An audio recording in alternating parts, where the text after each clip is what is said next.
Hello dear students, कैसे आप सभी। आई होप कि आप सब अच्छे से होंगे और आपकी जो स्टडीज है बहुत अच्छे से चल रही होगी। जैसा कि पिछले लेक्चर के अंदर हम अलग अलग जो इलेक्ट्रोनेगेटिविटी के स्केल हैं वो हम हमारा कंप्लीट कर चुके हैं। 5 जो स्केल हैं उसके अंदर हमने पढ़े थे। आज के इस लेक्चर के अंदर जैसा कि मैंने बोला था, स्केल कंप्लीट होने के बाद हम जो है न्यूमेरिकल्स अपलोड करेंगे। तो आज हम उसी सीरीज के ऊपर काम कर रहे हैं। ये शिक्षा ही जीवन का आधार मित्रों, शिक्षा से तुम कर लो सारे प्यार मित्रों।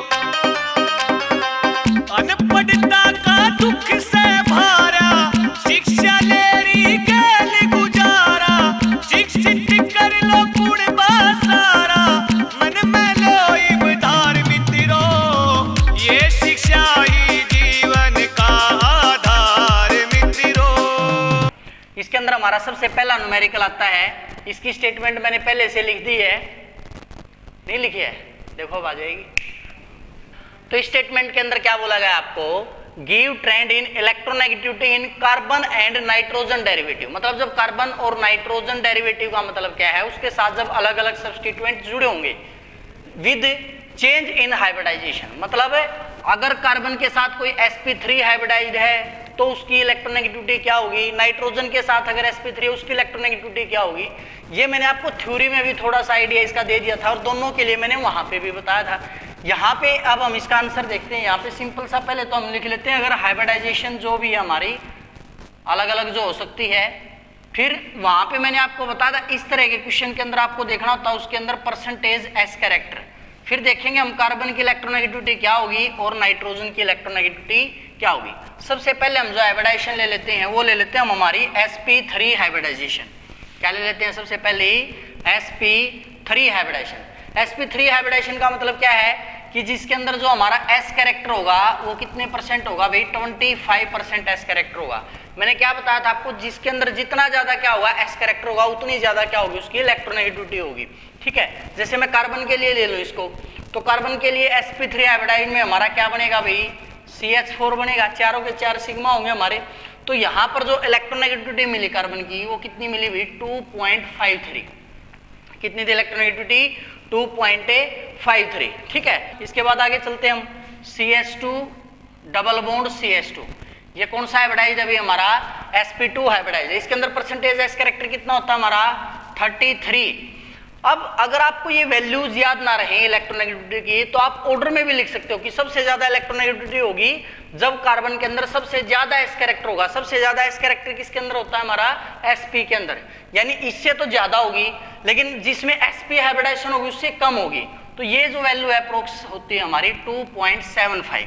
उसके बाद अगर sp हाइब्रिडाइजेशन यानी क्या है, CH ट्रिपल बॉन्ड CH, ये क्या हमारा sp हाइब्रिडाइजेशन है, हाइब्रिडाइज है। तो परसेंटेज एस कैरेक्टर कितना होता है हमारा इसके अंदर है, 50% जो है एस कैरेक्टर होता है। तो इलेक्ट्रोनेगेटिविटी वहां पे क्या होगी हमारी, 3.30 जो है कार्बन के लिए होगी। तो देखिए वही ऑर्डर आ गया ना, सबसे ज्यादा परसेंटेज एस कैरेक्टर sp के अंदर greater than sp2 greater than sp3, क्योंकि sp के अंदर परसेंटेज एस कैरेक्टर हमारा 50% है, यहाँ 33% है और यहाँ पे हमारा 25% है। फिर बात करेंगे हम नाइट्रोजन के लिए। नाइट्रोजन के लिए मैं पहले ले लेता हूँ sp3 हाइब्रिडाइज, सिंपल मॉलिक्यूल हमारा अमोनिया होता है। ठीक है, sp3 हाइब्रिडाइजेशन हाइब्रिडाइज मैं क्या ले लेता हूँ यहाँ पर, अमोनिया ले लेता हूँ। ठीक है, तो इसके अंदर परसेंटेज एस कैरेक्टर वही है भाई, sp3 है तो क्या आएगा, 25% क्या होगा इसके अंदर हमारा एस कैरेक्टर होगा। तो इलेक्ट्रोनेगेटिविटी इसकी कितनी होती है भाई, 3.70। फिर मैं sp2 हाइब्रिडाइज ले लेता हूँ, यहाँ पे क्या आ जाएगा, NH2 डबल बॉन्ड NH2। सीधी सी बात है भाई, एक सिग्मा एक पाई होता है, इसमें 2 सिग्मा, यहाँ पे 3 सिग्मा एक पाई होता है। हाइब्रिडाइजेशन कौन सी होती है हमारी, sp2। अब परसेंटेज एस कैरेक्टर कितना होगा हमारा, 33। तो यहाँ पे कितना आ जाए, 33%।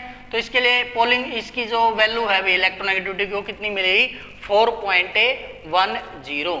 ठीक है, उसके बाद लास्ट क्या है हमारा, जिसमें कार्बन जो है हमारा क्या होगा, sp हाइब्रिडाइज्ड होगा। sp हाइब्रिडाइज का मतलब क्या है भाई, ट्रिपल बॉन्ड जिसके अंदर हमारा आ जाएगा। तो परसेंटेज एस कैरेक्टर कितना हो जाएगा हमारा इसके लिए, 50%।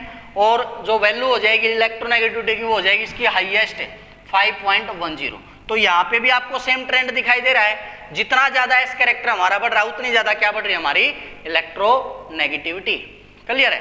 तो यहां से ये जो स्केल था भाई, हमने कौन सा स्केल पढ़ा था कि भाई जो इलेक्ट्रोनेगेटिविटी है वो इफेक्ट करेगी, तो इसके लिए हमारा जो स्केल था वो था मुलिकन-जैफे स्केल। इसके बाद देखते हैं हम दूसरा न्यूमेरिकल, ये कि जो इलेक्ट्रोनेगेटिविटी है भाई वो कैसे चेंज होती है अगर हमारा क्या चेंज हो जाता है, उसके साथ जो अटैच है सब्स्टिट्यूएंट है अगर वो चेंज होता है। ठीक है, तो जैसे कि पहले वाला न्यूमेरिकल हमने किया है, इसका आंसर की बात करते हैं। मैंने आपको अभी बताया था अभी जो भी सब्स्टिट्यूएंट है फर्क किसका पड़ता है हमारा, कौन सा हाइब्रिडाइज्ड कार्बन है। ठीक है, तो जनरली ये क्या होती है, हाइब्रिडाइजेशन जनरली इंक्रीज होती है with increase in electronegativity of A substituent. जैसे कि एक तरफ हम ग्रुप ले लेंगे और एक तरफ हमारा क्या ले लेंगे, electronegativity of carbon, electronegativity of A carbon. मतलब अगर कार्बन के साथ जो ग्रुप अटैच है वो हमारा CH3 है। अब CH3 क्या है, इलेक्ट्रॉन डोनेटिंग ग्रुप है, इलेक्ट्रॉन विड्राइंग ग्रुप नहीं है, तो ये इलेक्ट्रोनेगेटिविटी को थोड़ा सा डाउन ले आएगा। अब याद करो अभी हमने जो पिछला न्यूमेरिकल किया था CH4, उसमें भी कार्बन के साथ क्या थे, 4 के 4 हमारे क्या थे, हाइड्रोजन। लेकिन यहाँ पे बोल रहा है मान लिया हाइड्रोजन की बजाय क्या आ जाए, एक ग्रुप आ जाए इसके साथ, यहाँ पर कौन अटैच हो जाए हमारा, मान लिया CH3 हो जाए। अब ये क्या है भाई, ये एक इलेक्ट्रॉन डोनेटिंग ग्रुप है। जब हमारा CH4 था तो उसकी वैल्यू कितनी थी भाई, अकेला जब CH4 था इलेक्ट्रोनेगेटिविटी थी उसकी 2.53। ठीक है, अब ये इलेक्ट्रॉन डोनेटिंग है, विड्राइंग आता तो इलेक्ट्रोनेगेटिविटी बढ़ती, लेकिन ये डोनेट कर रहा है भाई, तो यहाँ पे इसकी इलेक्ट्रोनेगेटिविटी की वैल्यू मिली 2.30। ठीक है, उसके बाद अगर क्या आ जाए CCl3, यानी कार्बन के साथ कितने क्लोरीन आ जाए, अगर 3 क्लोरीन आ जाए। अब तीनों के तीनों क्या है, सपोज करो भी यहाँ पर ये क्लोरीन और यहाँ पे ये भी क्लोरीन, तो ये क्या करेगा, ये भी बार खींचेगा, ये भी बार खींचेगा, क्या आ गया हमारा इलेक्ट्रॉन विड्राइंग ग्रुप आ गया।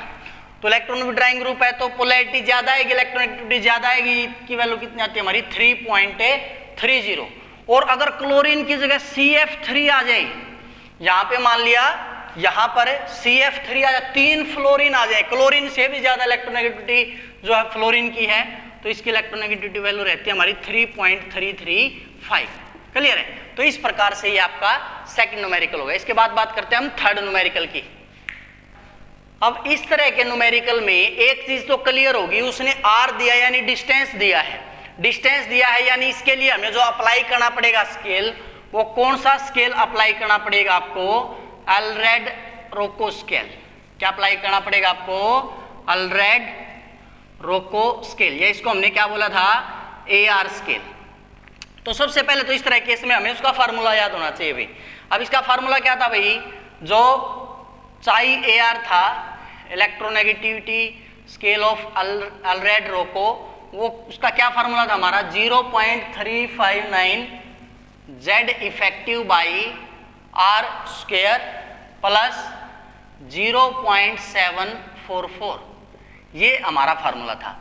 अब ये देखिए न्यूमेरिकल में जो उसने दिया है, क्या क्या दिया है, उसने दिया है Z यूज तो होना है हमारा, लेकिन Z यूज नहीं, हमने तो क्या चाहिए न्यूमेरिकल में, Z इफेक्टिव चाहिए। Z इफेक्टिव मैंने आपको बताया था, Z इफेक्टिव कैसे निकलता है भाई, स्लेटर्स रूल से निकलता है, जिसका जो लिंक था भाई डिस्क्रिप्शन में मैंने अल्रेड-रोको स्केल के नीचे भी दे दिया था, और इस लेक्चर के नीचे भी मैं आपको, अगर आपको Z इफेक्टिव नहीं निकालना आता है स्लेटर्स रूल से, तो वो आप निकाल सके, उसका जो लिंक वो है मैं आपको नीचे डिस्क्रिप्शन में दे दूंगा। पहली हुई बात Z इफेक्टिव की, Z गिवन है, Z इफेक्टिव नहीं गिवन है, मतलब हमें Z इफेक्टिव निकालना पड़ेगा। दूसरा हमें क्या दिया है, R दिया है। अब यहाँ पे R का तो स्क्वायर करना है, R तो इसने हमें दे दिया, हमें क्या निकालना है Z इफेक्टिव। तो पहले हम बात करते हैं Z इफेक्टिव कैसे निकलेगा। तो यहाँ पर पहले आप देखिए Z इफेक्टिव का तरीका क्या होता है, Z माइनस एस। Z क्या होता है हमारा एटॉमिक नंबर, और S होता है हमारा स्क्रीनिंग कांस्टेंट। क्या होता है भाई, स्क्रीनिंग कांस्टेंट बोल लीजिए आपको इसको, या शील्डिंग कांस्टेंट बोल लीजिए।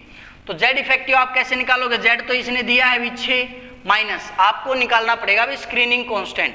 स्क्रीनिंग कांस्टेंट आप कैसे निकालोगे भी, उसके लिए जो तरीका जैसा कि मैंने आपको बताया है, जो स्लेटर्स रूल है उसके द्वारा निकालेंगे। तो मैं डायरेक्ट वैल्यू यहाँ पे पुट कर रहा हूँ इसकी, क्योंकि आप ये लेक्चर देख लेना, वहां से इसकी वैल्यू आपको मिल जाएगी। तो ये वैल्यू आएगी आपकी 2.75। तो तो इसको आप सोल्व करोगे तो कितना आ गया हमारा Z इफेक्टिव 3.25। अब देखिए हमारे पास Z इफेक्टिव भी है, R भी है, ये वैल्यूज हमारी कांस्टेंट है, तो पुट कर दीजिए इस फार्मूला के अंदर। चाहे AR किसके बराबर आ जाएगा हमारा 0.3591, यहाँ पे Z इफेक्टिव 3.25 है, डिवाइड बाई 0.79 का स्क्वायर, प्लस में क्या हमारा 0.744। अब जब इसको सोल्व किया जाएगा तो चाहे AR की वैल्यू हमारी कितनी आ जाएगी भी 2.61। तो जो इलेक्ट्रोनेगेटिविटी होगी कार्बन की इस डाटा के अकॉर्डिंग वो हमारी कितनी होगी 2.61 होगी। मतलब है इसके लिए जो आप इलेक्ट्रोनेगेटिविटी निकालोगे कार्बन की इस डाटा के अकॉर्डिंग कितना आ रहा है इतना Z तो हमारा चेंज होना नहीं, Z इफेक्टिव निकाल लिया हमने इसके अकॉर्डिंग, तो उस हिसाब से जो है सेलेक्ट रूल से फिर हमारा ये आंसर आ गया। क्लियर है। उसके बाद है नेक्स्ट न्यूमेरिकल। फोर्थ न्यूमेरिकल में क्या बोला है अभी इसने, अब आधा न्यूमेरिकल तो आपका तब सोल्व होता है अगर आप स्टेटमेंट को ही ध्यान से पढ़ लेते हो कि उसके अंदर दिया क्या क्या और निकालना क्या क्या है। अब स्टेटमेंट क्या अभी calculate size of carbon in CH bond if C energy they the CH की, HH की और CC कार्बन की 98.8 104 83 किलो कैलोरी पर मोल रिस्पेक्टिवली। ठीक है, तो इस तरह के केस में हमने सबसे पहला स्केल पढ़ा था भाई पोलिंग स्केल, जो सबसे ज्यादा वैलिड रहता है उसके लिए एक इक्वेशन पढ़ी थी हमने, चाई A माइनस चाई B किसके बराबर होता है 0.18 डेल E की पावर ऑफ। अब हमें क्या निकालनी है, चाई निकालनी है कार्बन की, कार्बन और हाइड्रोजन बॉन्ड के अंदर। तो सीधी सी बात अभी पहले तो हमें क्या निकालनी पड़ेगी, इसके लिए हमें डेल्टा E की वैल्यू निकालनी पड़ेगी। अब डेल्टा E हमारा कैसे आएगा भाई, इसका फार्मूला हमारा क्या होगा, जो हमारी वैल्यू है कितनी है वैल्यू भाई फर्स्ट की 98.8 माइनस, क्योंकि उसमें हम क्या करते थे भाई जो भी एनर्जी होती थी, मान लिया हमारा जो भी कोवलेंट बॉन्ड होता था EAB के बीच का, उसमें से वैल्यू हम माइनस करते थे। तो यहाँ पे हम क्या लेंगे 98.8 माइनस है, इसमें हमारी वैल्यूज दो गिवन है, कौन कौन सी है, एक 83 और एक 104। तो मैं यहाँ पे इनका रूट कर देता हूँ 83 इंटू 104। तो इसको सोल्व करोगे आप, डेल्टा E की वैल्यू आएगी भी हमारी 5.89। अब हमें क्या निकालना है, चाई ऑफ कार्बन माइनस चाई ऑफ हाइड्रोजन, क्या आ गई हमारी वैल्यू 0.18, फार्मूला ये हमारा था ही, डेली हमने निकाल लिया 5.89 और इसकी पावर क्या ले लेंगे आप हाफ ले लेंगे। क्लियर है। अब इस हाफ पावर, इसको हाफ देखो ये हाफ पावर थी, मैंने यहाँ पे रूट ले लिया, इसको बात तो वही है, आप इसको रूट ले लो या इसकी पावर क्या रख लो आप हाफ रख लो। ठीक है। अब चाहे C किसके बराबर होगा, इसको आप सोल्व करेंगे, वैल्यू आएगी 0.44 प्लस में चाई H। अब चाई H उसने दिया था भाई, कितना दिया था 2.1, तो चाई C किसके बराबर आया 0.44 प्लस 2.1, तो कितना आ गया भाई हमारा आंसर इसका 2.54। ठीक है। तो इस तरह के केस में आपको इलेक्ट्रोनेगेटिविटी ऐसे निकालनी है। ठीक है। अब ये बात आती है सर ये आपने ऐसे कैसे कर दिया, तो उस प्रकार से भाई आपने जब अगर पहला लेक्चर देखा पोलिंग स्केल वाला, उसमें मैंने आपको बताया था डेल्टा E कैसे कैलकुलेट करते थे, अर्थमेटिक मीन के द्वारा करते थे। एक तो EAB के लिए हम कैसे निकालते थे, उस केस में एनर्जी ऑफ जो A होती थी प्लस एनर्जी ऑफ B होती थी उसको 2 से डिवाइड कर देते थे। वो तो हमारा कौन सा था, अर्थमेटिक मीन था। कौन सा था भाई हमारा, अर्थमेटिक मीन था। लेकिन हम यूज क्या करते हैं इसके लिए, ज्योमेट्रिक मीन यूज करते थे।